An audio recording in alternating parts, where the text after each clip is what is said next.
Eh oui, il faut rigoler. Alors, coucou, me revoilou. Il est 9h30 à quelques secondes près. C'est donc l'heure de la chronique déjantée du Patou qui rit de tout, ou presque, en direct dans les studios de Radio Libre en Périgord, la radio que l'on adore.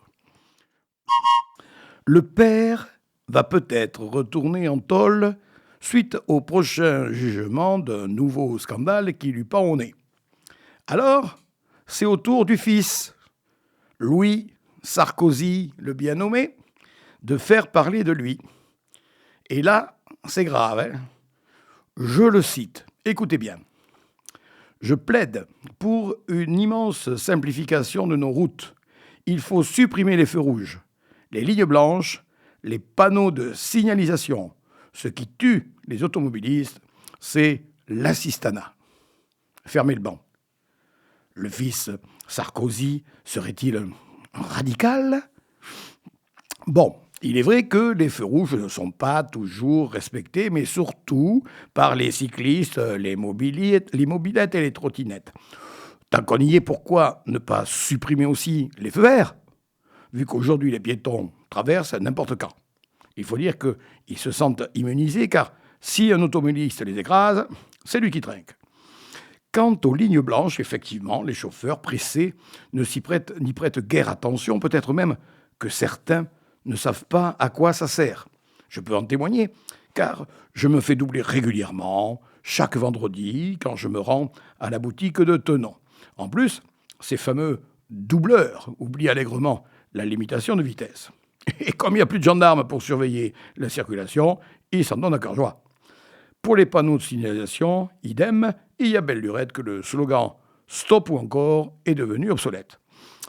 Compte tenu du nom de la commune où le petit Louis espère mener une liste pour les prochaines élections municipales, je dirais simplement « Ne nous mentons pas ». Tout ça, c'est de la démagogie pure et simple. Il aurait même pu aller plus loin en demandant la suppression des radars et de la gendarmerie nationale. Allez, circulez, c'est le mot qui convient, car il n'y a vraiment plus rien à voir. Et voilà les actus, alors on va commencer par un scoop. Le roi Macron Ier arrêté à Varennes. Il tentait de fuir à l'étranger avec Brigitte et toute sa famille, plus une partie de son gouvernement. Malheureusement pour lui, alors qu'il se trimballait le corps nu, des agriculteurs l'ont reconnu. Mais qu'allons-nous devenir ? Rubrique élection. Comme je le subodorais lors de l'une de mes précédentes chroniques, le combat des bébés aura bien lieu à Tenon, puisque Dominique Bousquet, ancien maire, veut revenir à la mairie, et Jean-Luc Blanchard, le maire actuel, ex-premier adjoint de Dominique, veut y rester. Ils ont tous les deux officialisé leur candidature chaud devant. À Périgueux, ça bouge toujours, puisque Pascal Martin, qui devait présenter une liste avec l'ami Carême et son mouvement intitulé « L'Après », a finalement décidé de rallier le clan d'Émeric Lavitola, le maire sortant qui ne veut pas sortir. On peut donc dire qu'en l'occurrence, l'Après veut aller de l'avant. Et vu que les communistes avaient déjà choisi le même camp, on peut résumer tout cela en vers, mais pas contre tous, en disant « Heureux qui communiste, se levant de bon Martin, donne à Émeric un sacré coup de main. » Affaire à suivre, bien sûr. Et ça bouge aussi à Biarritz. En effet, après l'arbitre de rugby bien connu Bernard Marie, qui fut maire de Biarritz de 1977 à 1991, c'est au tour de Serge Blanco, ex-arrière du 15 de France, de s'y coller. S'il est élu, il a d'ores et déjà promis de créer, à l'intérieur de la mairie, un espace thalasso gratuit destiné aux membres du conseil municipal et employés de mairie, en dehors des heures de travail ou de réunion, bien sûr. Et voilà la pause musicale. Alors, on va se faire une petite devinette. C'est un chanteur français, né en Algérie et qui fête ses 87 balais cette semaine. Alors, c'est qui?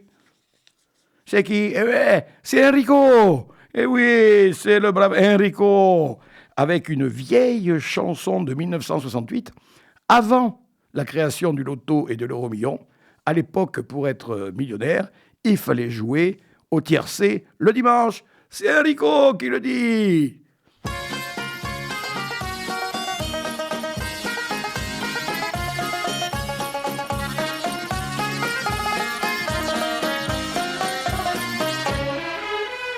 Dès le matin, le dimanche, on est bien, c'est la trêve.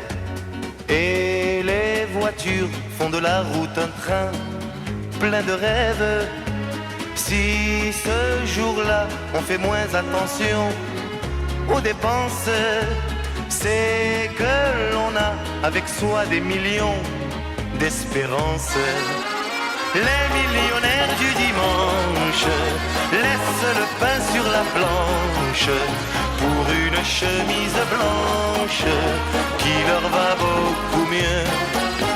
Les millionnaires du dimanche font d'une baraque en planche un cabanon sous les branches où ils sont plus heureux. Dans les cafés, les joueurs de tiercé se dépêchent. Au bord de l'eau, on s'en va déjeuner et l'on pêche. Si les forêts ne sont que des buissons en kermesse, c'est que l'on fait ce jour-là provision de tendresse. Les millionnaires du dimanche laissent le pain sur la planche pour une chemise blanche qui leur va beaucoup mieux.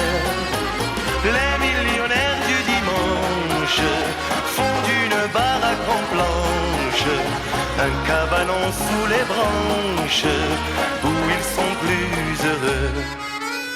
Dès que le soir a fini d'allumer les étoiles, c'est le départ, la fin d'une journée agréable. Tout en parlant du dimanche suivant, chacun pense que c'est bien court de ne vivre qu'un jour d'insouciance. Les millionnaires du dimanche laissent le pain sur la planche pour une chemise blanche qui leur va beaucoup mieux. Les millionnaires du dimanche font d'une baraque en planche un cabanon sous les branches où ils sont plus heureux. La la la la la la la la la la la la la la la la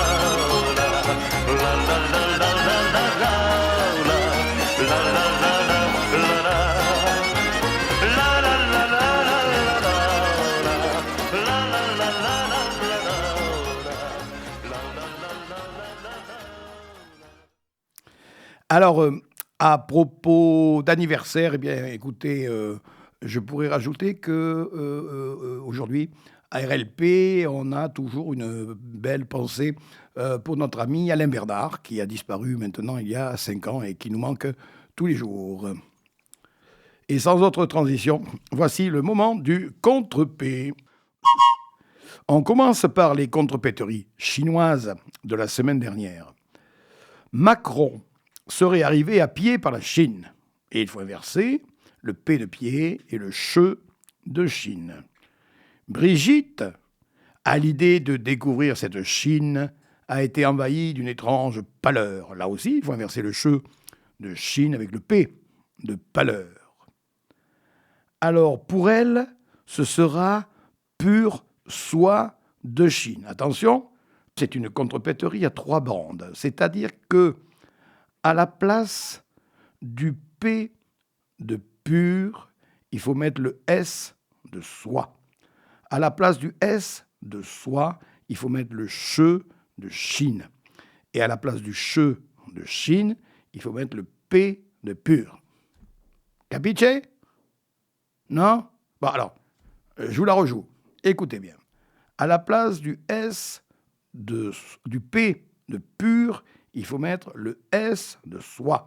À la place du S de soi, on met le che de Chine. Et à la place du che de Chine, on met le P de pur. Et l'affaire est dans le sac. On va terminer avec une double.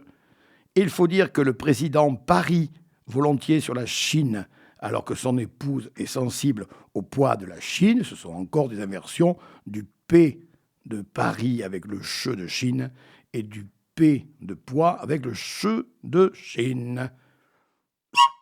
Cette semaine, je vous propose une variante car les contrepéteurs savent aussi contrepoéter, comme l'ami Louis Persaud, auteur de La Redoute des contrepéteries, dans laquelle on trouve ces quelques vers. Ma voisine m'a dit d'un air ambigu, venez à la cave éclairer mon fût. Ma voisine m'a dit d'un air ambigu, venez à la cave éclairer mon fût. Encore enfant mais déjà libertin, las de jouer, nous brûlions nos pantins. Encore enfant mais déjà libertin, las de jouer, nous brûlions nos pantins. Amis, dans ce baucher abri délicieux, nous allons encuver proprement ces vins vieux. Amis, dans ce baucher abri délicieux, nous allons encuver proprement ces vins vieux. S'il est quelquefois des ducs emprunteurs, il existe aussi des comtes prêteurs. Il s'agit là d'une contrepéterie glissée, je répète. S'il est quelquefois des ducs emprunteurs, il existe aussi des comtes prêteurs. Il a même commis une auto-contrepéterie en disant « Le séminariste a lu Persaud, le séminariste a lu Persaud. » Les indices à la semaine prochaine, bien sûr.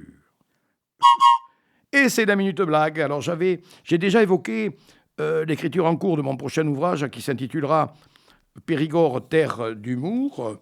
Je profite donc de cette rubrique pour vous narrer une des histoires qui y figure. C'est celle de Benjamin Rabier, 1864-1939, l'un des plus célèbres illustrateurs animaliers européens du début du XXe siècle, caricaturiste, auteur de littérature jeunesse, de dessins publicitaires. C'est un précurseur de la bande dessinée, notamment grâce à son personnage Tintin Lutin, créé en 1898. Hergé, dont la verve est bien connue, reconnaîtra plus tard s'en être inspiré pour donner vie à son célèbre héros. Il fut aussi le créateur du fameux canard Gédéon et du logo qui a inspiré la vache qui rit. Mais est-il venu en Périgord? Oui, car Benjamin Rabier fit une halte dans un hameau près de Tenon, alors qu'il flânait à la recherche de modèles pour ses dessins animaliers.